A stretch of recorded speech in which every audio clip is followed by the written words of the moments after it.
प्रिय दर्शकों, मैं तहे दिल से आपका स्वागत करती हूँ इस सबत स्कूल के अध्ययन में। परमेश्वर ने हमें कितना सुंदर अवसर दिया है कि हम ऑनलाइन सर्विस के द्वारा अपने घरों में बैठकर भी सबत स्कूल के पाठ का अध्ययन कर सकते हैं। मैं हमारे बीच में मेहमान हैं जो हमें आज सबत स्कूल का अध्ययन कराएंगे, उनका भी मैं स्वागत करना चाहती हूँ। पास्टर भारती और पास्टर फ्रैंकलिन, मैं आपका स्वागत करती हूँ और पास्टर भारती से चाहूँगी कि हम अपने अध्ययन को शुरू करें, वो हमारे सबके लिए प्रार्थना करें। आइए प्रार्थना करें। ज़मीन और आसमान के बनाने वाले परमपिता परमेश्वर, हम तेरे शुक्रगुजार हैं कि तूने हमें समय दिया कि हम तेरे पवित्र वचन को खोल सकें।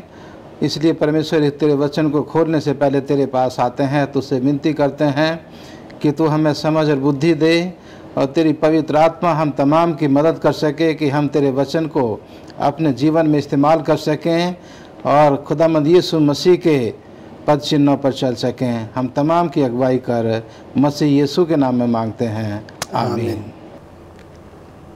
अजीज़ों, आज जिस सबत पाठ का हम अध्ययन करने जा रहे हैं उसका शीर्षक है यीशु की तरह सेवा करना। जब हम देखते हैं यीशु मसीह जब इस दुनिया में थे, उन्होंने सेवकाई करी, तो किस तरह सेवकाई करी और उससे हम लोगों को क्या शिक्षा मिलती है, ये हम आज के लेसन में सीखेंगे। इससे पहले कि हम अध्ययन में चलें, मैं चाहूँगी कि आज का याद वचन हम लोग पढ़ लें, जो कि मत्ती की पुस्तक उसके 9वें अध्याय के 36 पद से लिया गया है, जिसमें इस तरह से लिखा है, जब उसने भीड़ को देखा तो उसको लोगों पर तरस आया, क्योंकि वे उन भेड़ों के समान जिसका कोई रखवाला न हो, व्याकुल और भटके हुए से थे। प्रभु परमेश्वर के कलाम के पढ़े जाने पर और सुने जाने पर आशीष हो। अजीज़ों, मैं आपको बताना चाहती हूँ कि यीशु मसीह ने जब अपनी सेवकाई शुरू करी और जब वो लोगों के बीच में गए तो उन्होंने देखा कि लोग जो है, भीड़ जो है वो व्याकुल थी, परेशान थी, और वो उनके बीच में गए, उनसे बातचीत की, उनसे मिले जुले। सबसे पहले उन्होंने उनके साथ संबंध बनाए, मिले, और फिर जो है हम पाते हैं कि उन्होंने उनको पर तरस खाया, उनको व्याकुल हुए। वो कितने व्याकुल लोग थे, पर भटके हुए थे, और उनके परेशानियों को देखकर वो भी दुखी हुए और उन्होंने उनके साथ सहानुभूति दिखाई, और जो तत्कालीन उनकी परेशानियां थीं उनको उन्होंने उनसे चंगाई दी। हम पाते हैं कि उनको शारीरिक तारों से उन्होंने चंगाई दी, मानसिक तौर से हम पाते हैं कि बहुत सी दुष्ट आत्माओं से वो लोग कोई जकड़े हुए थे, जिसको उन्होंने स्वतंत्रता दी। और फिर हम पाते हैं कि भावात्मक इस पहलू को भी यीशु मसीह ने नहीं छोड़ा। ल्यूक की इंजील उसके 7वें के 11वां और 11 से लेकर 7वें पद में एक छोटी सी मैं आपको उदाहरण देना चाहती हूँ कि एक स्त्री थी जिसका पुत्र गुजर गया था, और वो लोग जो है उसको लेकर जा रहे थे दफनाने के लिए, और यीशु मसीह इस शहर के अंदर घुस रहे थे। वो स्त्री जो है, जो विडो थी, विधवा थी, और उसका इकलौता पुत्र गुजर गया था, और वो जो है रो रही थी। तो यीशु मसीह ने उसको कहा, मत रो, और उन्होंने जो है उस बेटे की डेड बॉडी थी उसको उन्होंने छुआ और उसको चंगाई दी, और हम पाते हैं कि वो जीवित हो गया, वो उसका पुत्र। और अजीज़ों, आप समझ सकते हैं कि कितनी खुशी उस औरत को हुई होगी जिसका पुत्र चंगा हो गया था। हम इस तरह से पाते हैं कि कई पहलुओं को यीशु मसीह ने छुआ और इस तरह से उनको सहानुभूति दिखाई, और उनकी जो है विश्वास को उन्होंने पाया, और विश्वास को जब पा लिया उन्होंने, तब जो है उन्होंने आत्मिक बातों का वर्णन उनको किया। परमेश्वर का स्वराज्य के बारे में, जो उनका अनंत जीवन है, उसके बारे में उनको सिखाया, और भीड़ जो है उसने उनको सुना, ग्रहण किया, और उनके जीवन में बदलाव आया। इसी तरह से यीशु मसीह की सेवकाई के बारे में और विस्तार से हम जानेंगे। हमारे बीच में पास्टर फ्रैंकलिन, पास्टर भारती से हम दरख्वास्त करेंगे कि वो हमें इस बात में और अपने विचारों को प्रदान करें। इससे मैं चाहूँगी कि पास्टर फ्रैंकलिन से जानना चाहूँगी, रविवार का जो हमारा पर्चा है उसमें यीशु मसीह ने अपनी बातों को समझाने के लिए दृष्टांतों और प्रतीकों का सहारा लिया। क्या वजह थी कि उन्होंने लोगों को समझाने के लिए प्रतीकों और दृष्टांतों का सहारा लिया? मैडम, आपके माध्यम से मैं समस्त श्रोताओं को ये बताना चाहता हूँ कि जब यीशु मसीह इस दुनिया में थे, एक बहुत बड़ी भीड़ यीशु मसीह के साथ चला करती थी। इसमें गरीब हुआ करते थे, अमीर हुआ करते थे, शिक्षित हुआ करते थे, अशिक्षित हुआ करते थे, और ऐसे बहुत सारे भी होते थे जो शास्त्रीय हैं, फरीसी हैं, सदूसी हैं, जो व्यवस्था का बहुत ज़्यादा जो है वो ज्ञान रखते हैं। और हम यहाँ पर देखते हैं कि बड़ी भीड़ के साथ जो है यीशु मसीह, जैसे कि आपने बताया, बड़ा ही तरस खाने वाला प्रभु परमेश्वर था। वो अक्सर जो है उन लोगों की बहुत ज़्यादा परवाह जो है वो किया करता था। और हम यहाँ पर देखते हैं कि वो उनके साथ उठता, बैठता, चलता फिरता, और यहाँ तक कि मैडम उनके साथ वो भोजन भी किया करता था। यीशु मसीह के साथ वे लोग भी थे, जैसे मैंने आपको जो है शास्त्री हैं, फरीसी हैं, सदूकी हैं, और वो जो व्यवस्था का बहुत ज्ञान रखते, और उनको ये बातें बिल्कुल भी अच्छी नहीं लगती। वो सोचते थे कि भाई यीशु मसीह सिर्फ हमारे साथ ही रहे, हमारी ही सुने, क्योंकि हमारे पास तो व्यवस्था का पूरा जो है वो ज्ञान है। और यीशु मसीह को ये समझने में ज़्यादा देर नहीं लगी। और हम इसीलिए यहाँ पर देखते हैं कि अगर मत्ती उसके 9वें अध्याय के अगर 13वें पद में जाएं तो वहाँ पर यीशु मसीह कहता है कि मैं मैं धर्मियों को नहीं परंतु पापियों को बुलाने के लिए आया हूँ। कहने का मतलब यहाँ पर ये यीशु मसीह का पूरा ध्यान जो है सिर्फ उन गरीब तबके के लोगों पर था, और उन पर जो है वो बड़ा तरस जो है वो खाया करता था। इसको और भी बेहतरीन तरीके से समझने के लिए हम अगर मत्ती की पुस्तक उसके 5वें अध्याय में 13वें और 14वें पद में हम जो है वो जाते हैं। यहाँ पर ऐसे 2 उदाहरण है, एक तो जो है नमक का उदाहरण है, और एक जो है वो ज्योति का उदाहरण है। जब हम नमक की बात करते हैं, अगर हम प्राचीन काल में जाएं तो नमक जो है एक उन तमाम संसाधनों में जो है एक प्रमुख माना जाता था। न सिर्फ ये खाने को प्रिजर्व करता था, सुरक्षित रखता था, पर उसके साथ ही साथ उस प्राचीन जमाने में अगर किसी के पास ज़्यादा नमक होता था तो वो धनी व्यक्ति जो है वो कहलाता था, और वो धन का प्रतीक भी था। और रोमी सल्तनत जो है इसको अपने मुद्रा के तौर पे भी क्या करती थी, वो इसका इस्तेमाल करती थी। और आज के परिवेश में हम देखते हैं कि अगर अपने भोजन को स्वादिष्ट बनाना है, नमकीन बनाना है, तो हम नमक का जो है वो उपयोग करते हैं। उसी प्रकार से यीशु मसीह चाहते हैं कि हम जो है जहाँ भी आते हैं, जाते हैं, उठते बैठते हैं, उस संगति में हम क्या करें, अपना इतना प्रभाव डालें जिससे कि वो लोग हमें क्या कर सके, ग्रहण कर सके, और हमारे साथ जो है वो प्रभु यीशु मसीह के राह पर जो है वो चल सके। हम ज्योति की बात करते हैं। कहने का मतलब यहाँ पर है, प्रभु यीशु मसीह ने कहा कि जगत की ज्योति जो है वो मैं हूँ। और जब ज्योति की बात करते हैं तो क्या होता है, जहाँ पर ज्योति होती है अब वहां पर अंधकार जो है वो नहीं हो सकता। और इसलिए यीशु मसीह इसके माध्यम से हम ये भी समझाना चाहते हैं कि जहां कहीं भी हम आए, जाएं, उठे, बैठे जो हैं, हम एक ऐसा प्रकाश वहां के लोगों के सामने रखें। हम जब समुद्र की बात करते हैं तो समुद्र के किनारे एक बहुत बड़ा लाइट हाउस होता है, और हम देखते हैं कि जो शिप, जो पानी जहाज जो है बहुत दूर होती है, उनको पता नहीं लगता कि किनारा कहां पर है, और वो क्या करते हैं, उस लाइट हाउस को देखकर समझ जाते कि अब किनारा जो है वो आने वाला है। उसी प्रकार से आज के समय में तो नहीं, पुराने जमाने में अगर हम जाएं तो हमारे घरों में इस प्रकार की इलेक्ट्रिसिटी नहीं हुआ करती थी, दिए हुआ करते थे, और हम अंधेरे को दूर करने के लिए दिए को ऊपर रखा करते थे, जिससे कि हमारा कमरा जो है वो प्रकाशमान हो जाए। कहने का तात्पर्य यहां पर यह है, प्रभु यीशु मसीह नमक के द्वारा और ज्योति के द्वारा ये बताना चाहते हैं कि जैसे कि नमक जो है हमारे भोजन को स्वादिष्ट करता है, वैसे हमारी संगति जो है, जब हम लोगों के साथ उठते बैठते हैं, हम उनको क्या कर सकते हैं, एक बेहतरीन व्यक्ति जो है बना सकते हैं, बेहतरीन समाज बना सकते हैं। उसी के साथ साथ जो ज्योति है, यीशु मसीह ने कहा कि जगत की ज्योति मैं हूं। और अब हम जो है, जब हम लोगों के साथ उठते बैठते चलते फिरते हैं, हम उनके सामने एक ऐसा प्रकाश छोड़ें जिससे कि सचमुच में जो है वे लोग भी परमेश्वर के उस सत्य को जो है, उस ज्योति को जो स्वयं यीशु मसीह है, उसको जो है वो जान सकें। पास्टर फ्रैंकलिन, जैसे भी आपने बताया यीशु मसीह के बारे में, आपने सबसे पहला जो एस्पेक्ट है जो उनके जीवन का, वो आपने इस्तेमाल करा कि यीशु मसीह अपने घर से निकल करके लोगों के साथ जाकर के घुले मिले जी। और ये यीशु मसीह के जीवन का पहला उदाहरण है, और पहला एक तरीका है कि हमें किस तरह से लोगों के साथ हमें जाकर के मिलना है, और उसके बाद ही हम परमेश्वर का वचन उनके साथ बांट सकते हैं, उनकी मदद कर सकते हैं। घर बैठे कुछ नहीं हो सकता। बिल्कुल से। और हमारा रवैया उनके साथ कैसा जी, कैसे, तभी हम उनको प्रभावित कर सकते हैं अपने व्यवहार के द्वारा। थैंक यू पास्टर भारतीय, पास्टर फ्रैंकलिन।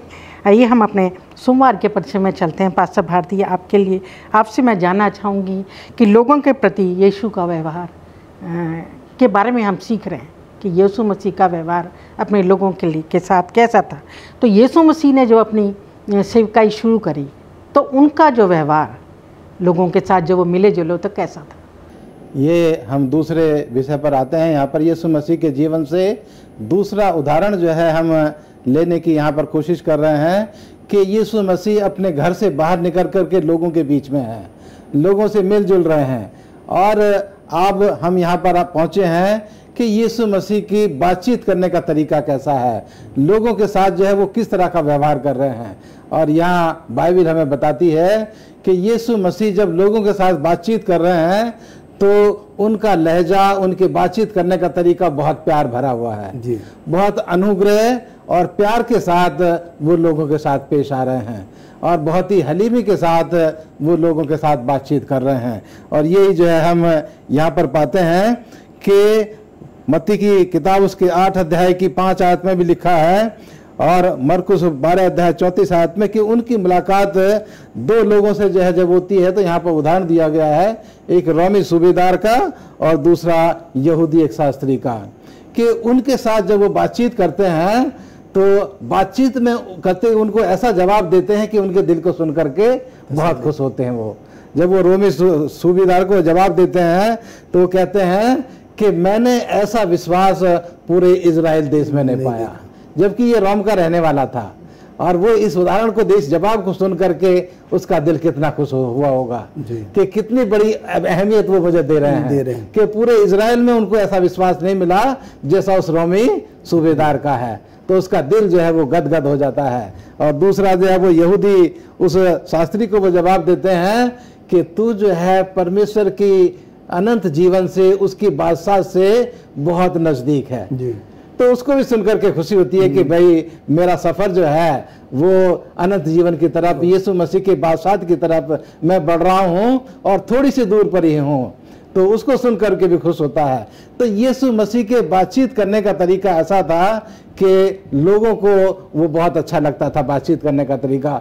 उनका जीवन, उनका मन जो था सुन करके खुश होते थे और उनकी बातचीत से उनके जीवन पर प्रभाव पड़ता था। तो यहाँ जो हम पाते हैं कि यीशु मसीह लोगों में अच्छाई ढूंढने की कोशिश कर रहे थे, बुराई नहीं।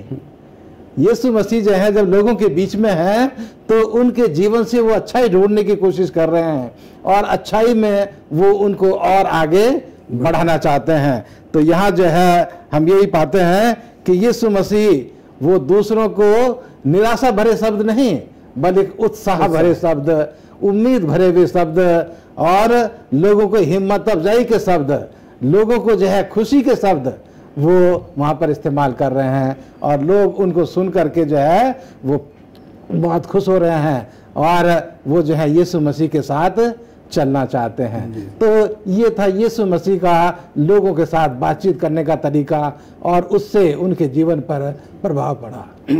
पास्टर भारती, आपने बहुत ही अच्छे तरीके से समझाया है। हम यहाँ पर देखते हैं कि बहुत ही अहम बात, प्रभु यीशु मसीह जब लोगों से मिलते थे तो उनकी बड़ी परवाह करते थे और हम देखते हैं बहुत अच्छी बात जो है और यही बात हमें भी सिखाता है कि हम भी क्या करें, दूसरों की जो है वो परवाह करें। और उनको आदर भी दिया, जब उनसे बातचीत करी तो पूरे आदर सम्मान के साथ उनसे बातचीत करी, तो इससे लोगों को जो है उत्साह बढ़ता है। जी, आइए हम अपने मंगलवार के परिचय में चलते हैं जिसमें यीशु मसीह की सेवकाई से सीखते हुए पास्टर फ्रैंकल, आपसे मैं चाहूँगी कि आप हमारे दर्शकों को बताएं कि आज हमारी कलीसियाएँ क्या क्या कर सकती हैं, उनकी सेवकाई से क्या सीख सकती हैं और क्या सिखा सकती हैं लोगों को। अभी जैसा हमने सीखा कि यीशु मसीह जो है वो अपने लोगों के साथ मिलते हैं और उसके बाद यीशु मसीह जो है अपनी सेवकाई को जो है वो शुरू करते हैं। जब यीशु मसीह इस दुनिया में थे तो हम देखते हैं कि जैसे मैंने पहले भी बताया कि बड़ी भीड़ यीशु मसीह के पीछे वो चला करती थी और वे न सिर्फ शारीरिक तौर से, मानसिक तौर से, आध्यात्मिक तौर से, भावनात्मक तौर से ही वो जो है जुड़े रहते थे, पर हम यहाँ पर देखते हैं कि उनमें से ऐसे भी जो लोग थे जो नाना प्रकार की जो बीमारियों से ग्रसित हुआ करते थे, व्यक्तिगत रूप से, पारिवारिक रूप से तकलीफ या परेशानी में हुआ करते थे और वो भी क्या करते थे, यीशु मसीह के पास आते थे। और हम देखते हैं कि पूरे नए नियम में आप जाएं, जब जब भी लोग यीशु मसीह के पास आए, यीशु मसीह ने कभी किसी को जो है वो निराश नहीं किया, उनकी बात बड़ी ही वो आराम से सुनते थे, जिस किसी विषय को वो लेकर आते थे उनका जो है वो निराकरण जो है वो करते थे। और हम यहाँ पर देखते हैं इसी बात को ध्यान में रखते हुए दो ऐसे उदाहरण हैं जो कि मत्ती उसका 9वां अध्याय और उसके 1 आयत से लेकर 7 आयत तक हम पाते हैं। उसके बाद मरकुस उसका 5वां अध्याय 25 से लेकर 34वीं आयत में हम जो है वो पाते हैं। जो पहला उदाहरण है, एक लकवाग्रस्त व्यक्ति है। लोग यीशु लकवे मारे को जो है यीशु मसीह के पास लेकर आते हैं और हम यहाँ पर देखते हैं कि यीशु मसीह जो है उसको क्या कर देते हैं, चंगा कर देते हैं और वो व्यक्ति जो है दूसरों के लिए एक बहुत बड़ी गवाही का कारण बन जाता है। उसके बाद हम देखते हैं कि मरकुस उसके 5वें अध्याय में 25 से लेकर 34वीं आयत तक एक ऐसी स्त्री है जो कि 12 साल से जिसको कि लहू बहने की जो वो बीमारी है और हम देखते हैं कि वो कई बार यीशु मसीह से मिलना चाहती। यीशु मसीह से मिलने से पहले जो है ना जाने जो कुछ भी उसके पास पैसा धन संपत्ति थी, वैद्यों के पास, डॉक्टर्स के पास, उन लोगों के पास जहां जहां भी वो जा सकती थी उसने सब कुछ अपना जो है वो गंवा दिया या खर्चा कर दिया। और हम देखते हैं कि एक बार उसको ये पता लगता है कि यीशु मसीह उसी रास्ते से गुजरने वाले हैं और वो क्या होती है कि यीशु मसीह से मिलने के लिए जो है वो आगे को निकल जाती है। वो ये भी जानती है कि इतनी बड़ी भीड़ है और मैं यीशु मसीह को क्या है कि वो पास नहीं जा पाऊंगी, मैं उससे जो है वो नहीं मिल पाऊंगी। और उसका इतना विश्वास था कि अगर मैं यीशु मसीह के वस्त्र को छू लूंगी मैं जो है वो चंगी हो जाऊंगी। और कहानी बताती है कि किस प्रकार से वो यीशु मसीह तक पहुंच जाती है और उसके वस्त्र को छू लेती है और हम देखते हैं कि तुरंत जो है यीशु मसीह कहते हैं कि भाई मेरे अंदर में से वो सामर्थ्य जो है वो निकली है। और जो शिष्य हैं हम बाइबल में पाते हैं कि बड़े आश्चर्यचकित हो जाते हैं। वो कहते हैं कि भाई यीशु मसीह आप क्या कह रहे हैं, इतनी बड़ी भीड़ आपके ऊपर तो उमड़ी पड़ रही है और आप कहते हैं कि मुझे किसी ने छुआ है, मेरे अंदर में से सामर्थ जो है वो निकली है। पर यीशु मसीह को पता था कि एक सामर्थ जो है वो निकली है और किसी ऐसे व्यक्ति को उसने क्या किया, वो चंगा किया। कुछ देर के बाद जो है ये पता लग जाता है कि इस स्त्री ने जो है वो यीशु मसीह को जो है वो छुआ था। और हम देखते हैं कि जब वो स्त्री को उसके पास लाया जाता है और वो कहती कि मैं बड़ी डरी थी, घबराई हुई थी, मैं आप तक नहीं पहुंच सकती थी, पर मेरा विश्वास था कि अगर मैं आपको छू लूंगी तो मैं जो है वो चंगी हो जाऊंगी। और हम देखते हैं कि कहानी बताती है कि प्रभु यीशु मसीह ने कहा कि तू क्या कर, अब इसके बाद तू स्वस्थ हो, तू खुश हो जा और उसके बाद तू कभी भी बीमार जो है वो नहीं होगी। कहने का तात्पर्य जैसे अब आपने बताया कि आज के समय में हम कलीसिया, एज ए कलीसिया कौन है, हम चर्च, हम है, हम लोगों के लिए, समाज के लिए जो है वो क्या कर सकते हैं। जितना यीशु मसीह ने किया है, यीशु मसीह ने हमें सब कुछ उदाहरण के तौर पर करके बताया। जब हम लोगों से मिलते हैं, उठते बैठते चलते फिरते हैं, जो कुछ भी हम उनके लिए कर सकते हैं हम करने का पूरा जो है वो प्रयास करें। आर्थिक तौर से मदद करते हैं, बहुत अच्छी बात है। नैतिक तौर से मदद कर सकते हैं, बहुत अच्छी बात है। आध्यात्मिक तौर से मदद कर सकते हैं, बहुत अच्छी बात है। और आज के इस परिवेश में हम देखते हैं, विशेष करके जब ये महामारी का दौर है, हमें जो है, हम परमेश्वर के वचन को तो लेकर जाते हैं, पर उसके साथ ही साथ ऐसे बहुत सारे लोग हैं जिनको कि शायद भोजन की, ऐसी बहुत सारी भौतिक वस्तुओं की जरूरत है। अगर मैं और आप इतने सक्षम हैं, हमें सचमुच में आगे आना चाहिए और ऐसे लोगों की जो है मदद करना चाहिए। क्यों? क्योंकि यीशु मसीह ने हमें सब कुछ जो है पास भारती करके बताया है। बिल्कुल, आपने बहुत अच्छा बताया। लेकिन एक चीज मैं आपको बताना चाहता हूँ अपने दर्शकों को कि हम आज यीशु मसीह के जीवन के बारे में सीख रहे हैं कि यीशु मसीह ने किस तरह से सेवकाई की। तो हमें जरूरत है कि जो जिस तरह से सेवकाई यीशु मसीह ने की, हम उन्हीं पद चिन्हों पर चल करके उसकी सेवकाई को जो है वो आगे बढ़ाएं, जारी रखें। जी पास्टर, हम एक बहुत अच्छी अहम बात देखते हैं कि उन्होंने भेदभाव नहीं किया। जब भीड़ और लोग उनके पता है, किसी में कोई भेदभाव छुआछूत नहीं करा। और जैसा कि कभी आज हम लोग देखते हैं कि लोगों में फ़र्क करते हैं लोग, तो वो चीज़ उनकी सेवकाई में नहीं थी और उससे हमें बहुत सीखने को मिलता है। आइए हम बुधवार के अध्ययन में चलते हैं और मैं पास्टर भारती से जानना चाहूँगी, इसमें मरकुस के पहले अध्याय में उसके 32 से 37 पद में एक वृत्तांत हमें बताया गया है, देखने को मिलता है कि दूसरे दिन यीशु जब चंगाई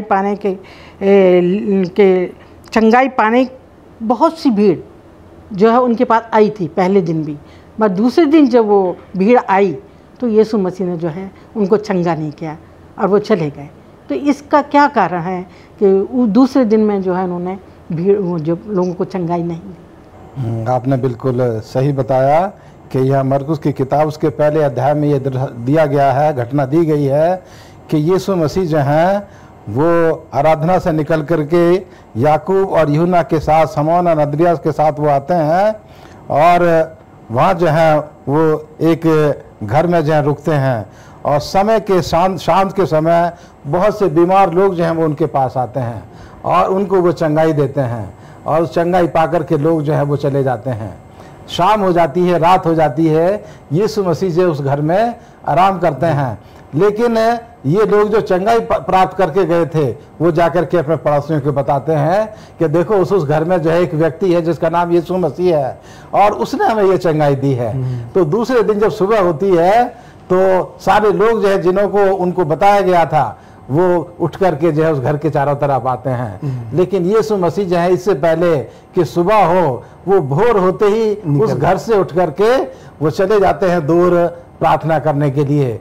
और उसके चेले जो हैं जब सुबह होती है खड़े होते हैं, जागते हैं तो देखते हैं कि कितनी बड़ी भीड़ जो है वो वहां पर जमा हो गई है और यीशु मसीह के चेले जाकर के उसको ढूंढते हैं और पाते हैं कि वो जो है प्रार्थना करने के लिए जो है वो एकांत की जगह में गया है और वहां जाकर के उसको बताते हैं कि हे प्रभु तुझे बहुत से लोग जो है वो ढूंढ रहे हैं, बहुत से लोग तुझे ढूंढ रहे हैं। तो यीशु मसीह का जवाब जो है यहाँ पर मैं पढ़ना चाहूंगा। पहला अध्याय मरकुस की किताब उसके 38 में लिखा है, उसने उनसे कहा आओ हम और कहीं आसपास की बस्तियों में जाएं कि मैं वहां भी प्रचार करूं क्योंकि मैं इसीलिए निकला हूं। यहाँ जो है यीशु मसीह के जीवन का उद्देश्य उसने बताया कि मैं केवल बीमारों को जो है शारीरिक रूप से चंगाई करने के लिए नहीं बल्कि मैं लोगों को जो है प्रभु का शुभ संदेश देने के लिए आया हूँ। और वो जो है उस जगह वापस ना जा करके वो दूसरी बस्तियों में जहाँ पर लोगों ने यीशु मसीह के शुभ संदेश को नहीं सुना था वहाँ जो है वो चले जाते हैं। क्योंकि लूका की किताब उसके 19 अध्याय की 10 आयत में भी लिखा है कि मैं इस दुनिया में खोए हुओं को ढूंढने और उनको बचाने आया हूँ। ये यीशु मसीह के जीवन का मुख्य उद्देश्य था कि यीशु मसीह इस दुनिया में वो खोए हुओं को ढूंढने और उनको जो है वो उद्धार देने के लिए आए। तो आज हम यीशु मसीह के जीवन से ये सीख सकते हैं और हमारा चर्च भी सीख सकता है, मसीह लोग भी सीख सकते हैं कि यीशु मसीह का मुख्य उद्देश्य है इस दुनिया में लोगों को जो है ढूंढने के लिए और उनका उद्धार करने के लिए वो आया।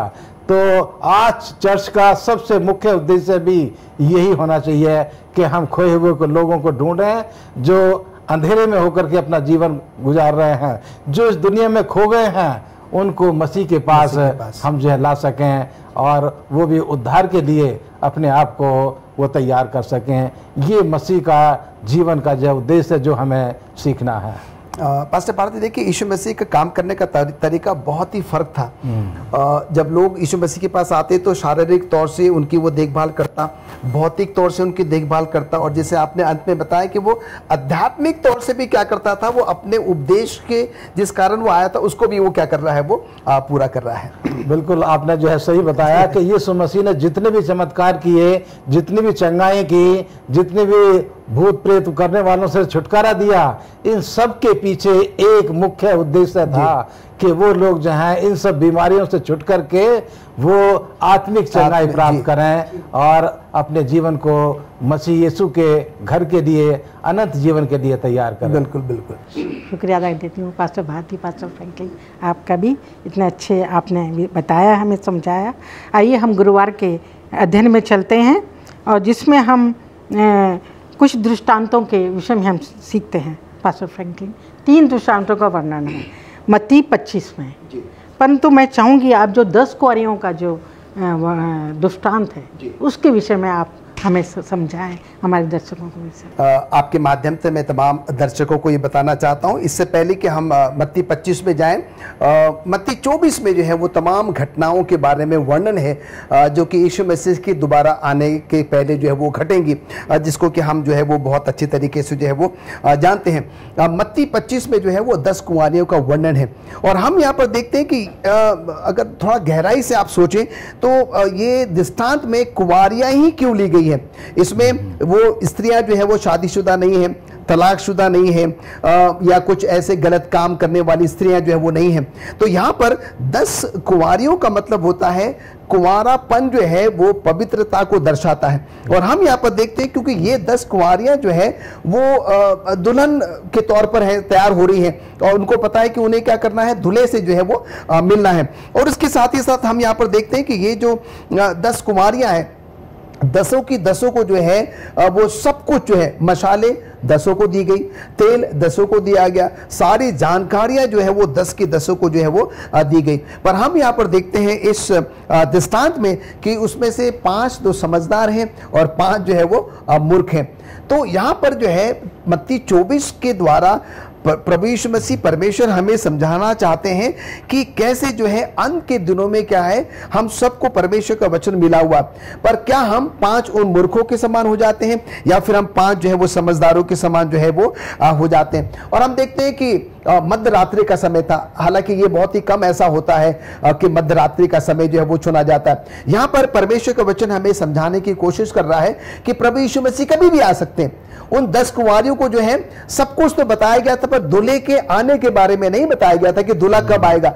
और इसका मतलब यह है कि वो चाहते थे कि क्या करें, ये 10 कुंवारियां हमेशा तैयार रहे कि दूल्हा जो है वो कभी भी आ सकता है। और हम देखते हैं कि कहानी बताती है कि जो 5 समझदार थी वो जागती रही, अपनी मशालों को उन्होंने तैयार रखा, और जब मध्य रात्रि में जो है वो दूल्हे की आवाज वो सुनते हैं, वो तुरंत जो है वो तैयार हो जाती है। पर ये जो 5 मूर्ख थी, हम देखते हैं कि ये तो कुछ समय के बाद शायद वो ऊँघने लगी, उसके बाद वो सो गई, और जब दूल्हे के आने की आवाज़ वो सुनते हैं तो ये 5 जो मूर्ख हैं वो अपने आप को तैयार करने में जुट जाती हैं। अपनी उन 5 समझदार बहनों से कहती कि भाई आप हमें भी थोड़ा सा तेल दे दो और हमारी भी थोड़ी देखभाल कर लो।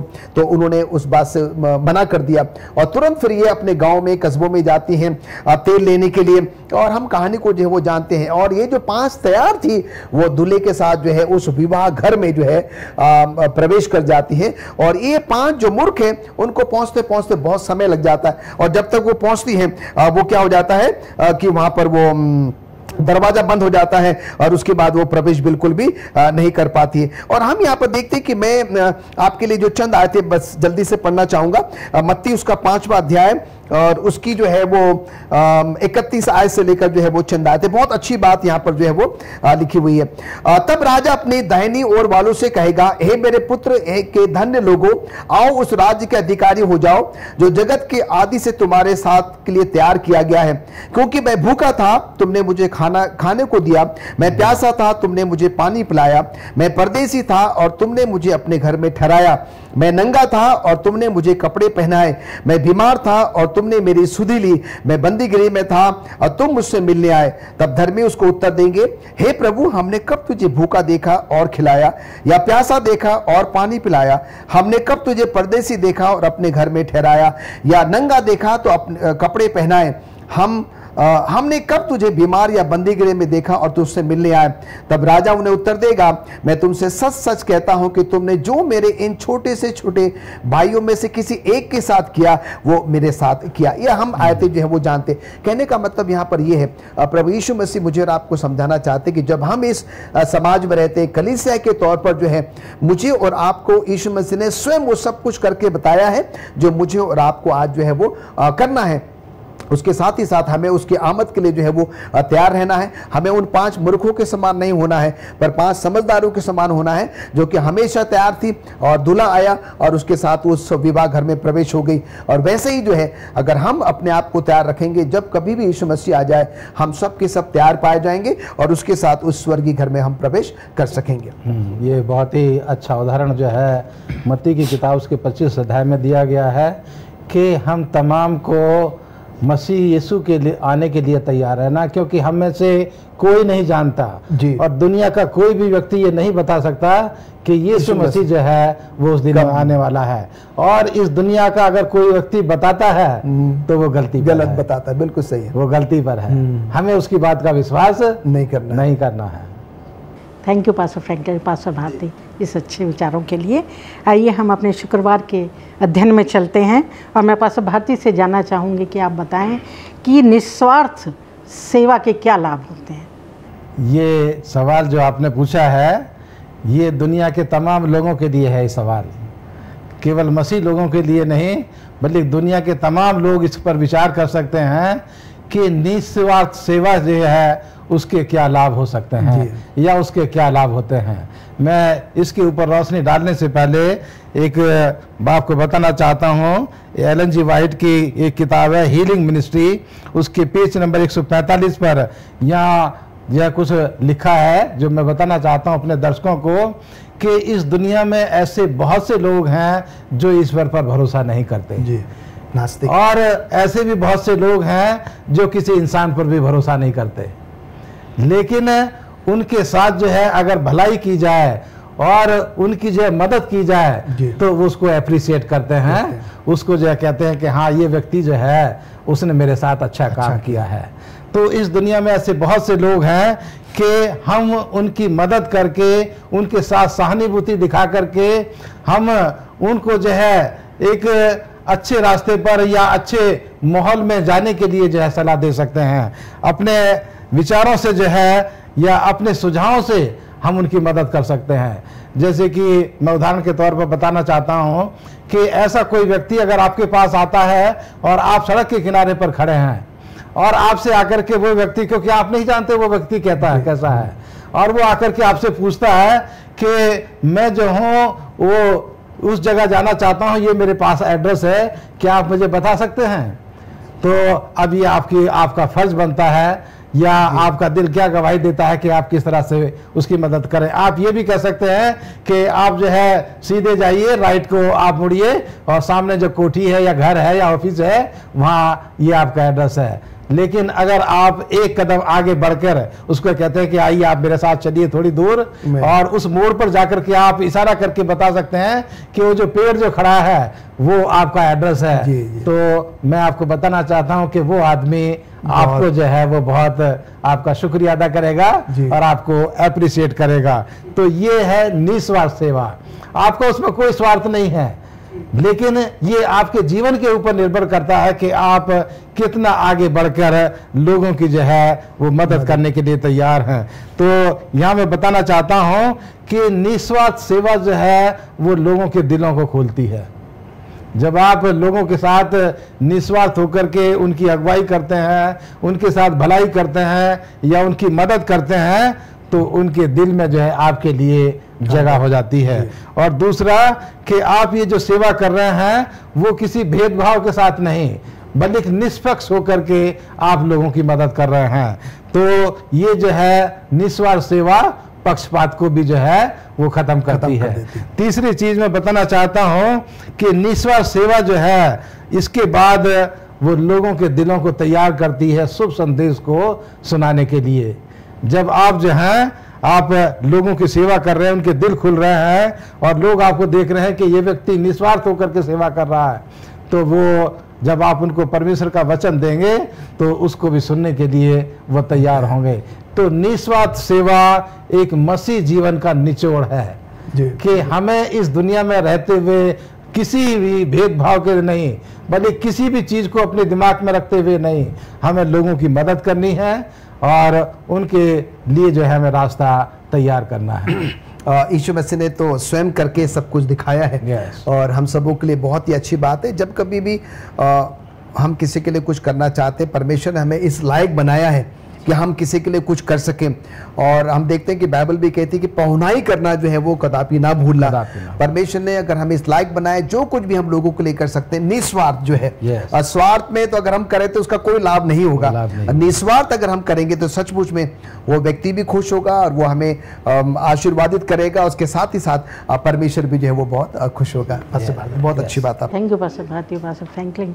और ये भी सही है कि जब हम अपनी सुविधाओं में रहते किसी की मदद करते हैं तो उसका कोई इतना वो फ़ायदा नहीं होता, मगर अपनी असुविधा में जाते हुए अपने आप को कष्ट उठाते हुए जब हम किसी की मदद करते हैं तो उसको भी महसूस होता है और वो हमारी तरफ आकर्षित होता है।